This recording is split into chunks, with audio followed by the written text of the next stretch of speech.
ایک بریلوی امام نے بتایا, بیچارے کے دل کی بات تھی, کہنے لگا یار یہ دیوبندیوں کے بڑے مزے ہیں بھائی. ہمارے دوست نے پوچھا کیوں؟ کہہ رہے ہیں یار امام آتا ہے, فرض پڑھا کے پتلی گلی سے نکل جاتا ہے, سنتیں گھر جا کے پڑھتا ہے, اس کی مرضی وہاں پڑھے یا گھر جا کے پڑھے. کہہ رہے ہم نے لوگوں کو ڈال دیا کہ پہلے فرض کے بعد ایک لمبی دعا پہلے ہوگی, پھر سنتوں کے بعد ایک الگ لمبی دعا ہوگی, تو ہمیں تنخواہ وہی مل رہی ہے جتنی دیوبندیوں کو ملتی ہے. ذمہ داری ہماری دیکھو, فرض کے بعد ہمیں پہلے لمبی دعا, اس میں غفار بھائی کا نام, یا اللہ یہ پنکھا وسیم نے لگایا اس کی مغفرت فرما دے, اپنے ابا کے لیے وسیم نے لگوایا, غفار بھائی نے یہ والا پنکھا لگوایا ان کی سال ثواب کے لیے, پھر یہ ثواب بھی دیکھو آج کل بعض ائمہ کہاں کہاں پہنچاتے ہیں. ثواب جب پہنچاتے ہیں اللہ یہ جو ہم نے نماز پڑھی اور جو ہم نے روزہ رکھا ہے, ہم نے تلاوت کی, اس کا ثواب پہلے نبی صلی اللہ علیہ وسلم کو پہنچے, پھر نبی صلی اللہ علیہ وسلم, ابراہیم علیہ السلام, موسیٰ علیہ السلام, یعقوب علیہ السلام, تمام پیغمبروں, آدم علیہ السلام سے ہوتا ہوا تمام صحابہ, تابعین, تبع تابعین, غفار بھائی اور ان کے والدین, اور وسیم بھائی جنہوں نے پنکھا لگایا ان کے والدین, اور یا اللہ یہ تمام جتنے بھی لوگوں نے ہماری مسجد کے ساتھ تعاون کیا, یا اللہ تمام کے مرحومین مرحومات اور پتہ نہیں مغفورین مغفورات, اور مرد اور خواتین, اور جو زندہ ہیں اور جو آ چکے جو آئیں گے, اتنی ڈیٹیل کے ساتھ ثواب پہنچایا جاتا ہے. میں نے دیکھا بعض ائمہ کو نا اتنی تفصیل سے ثواب پہنچاتے ہیں کہ اللہ کی پناہ بھائی, ایک ہی دفعہ پہنچا سکتا ہے آدمی کے پاس, دوبارہ ایسا ثواب گھر گھر دستک دے کے پہنچانے کا جو ثواب کا انتظام ہے نا, ایسا لگتا ہے ثواب شاپر میں ڈال کے جتنے بھی مرحومین ہیں الگ الگ ہر ایک کی قبر پہ نوک کر کے اس کو پہنچایا جا رہا ہے. او بھائی اتنی ڈیٹیل سے ثواب پہنچانے کی ضرورت ہمیں, دیکھو ہم کیسے ہم سنت کو فالو کر رہے ہیں نا. فرض نماز کے بعد یہ اجتماعی دعا ہے ہی نہیں, فرض نماز کے بعد کسی قرآن حدیث میں کہیں بھی نہیں ہے, فقہ کی کسی کتاب میں نہیں ہے, یہ جو عربی مستند کتاب میں ہے, اردو کتابوں کی بات نہیں کر رہا میں, نہ امام حنیفہ سے منقول نہ امام شافعی سے. ظاہر ہے ان سے اس لیے منقول نہیں ہے کہ ہوگی تو ایک چیز, ائمہ مجتہدین تو اسی کی قائل ہوتے ہیں جو قرآن و سنت سے ثابت ہوتا ہے. تو اب ہم نے کیا, ہمارے لیے بہت آسانی, ہم تو اللہم انت السلام پڑھا نکل لیے پتلی گلی سے,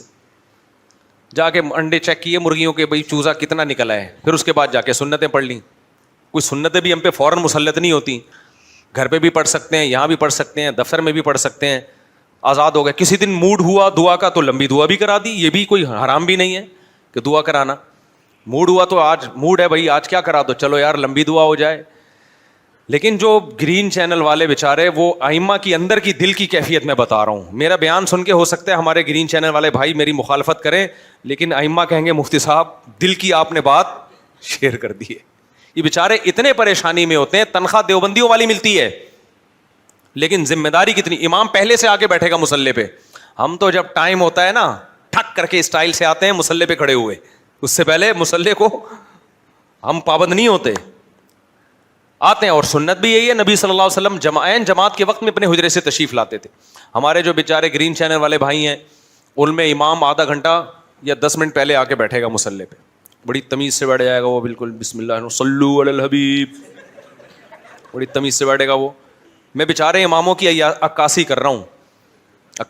ہوں دل کی. وہ کہیں گے مفتی صاحب آپ نے آج پہلی دفعہ ہمارے حقوق پہ کسی نے آواز اٹھائی ہے, تو بیٹھ جائیں گے.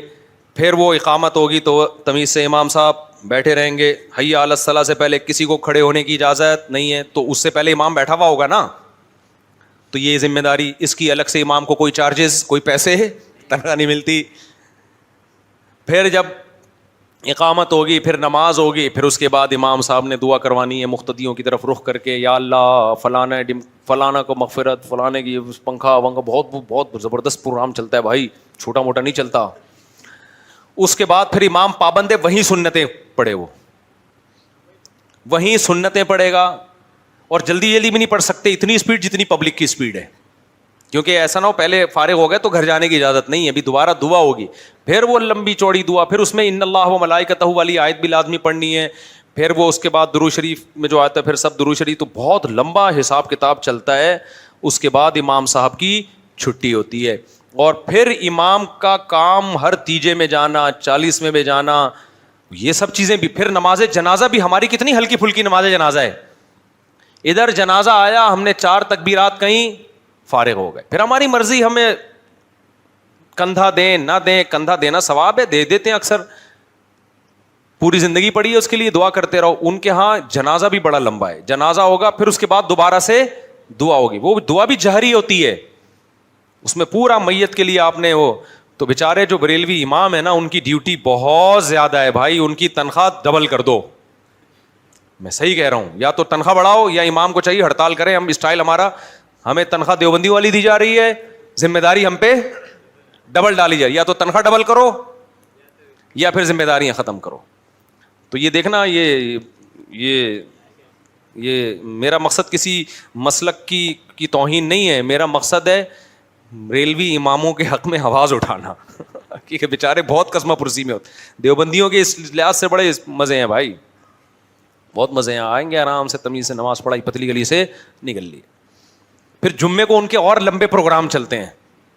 جمعہ بہت لمبا ہوتا ہے ان کا, اور بھی الگ الگ چیزیں چل رہی ہوتی.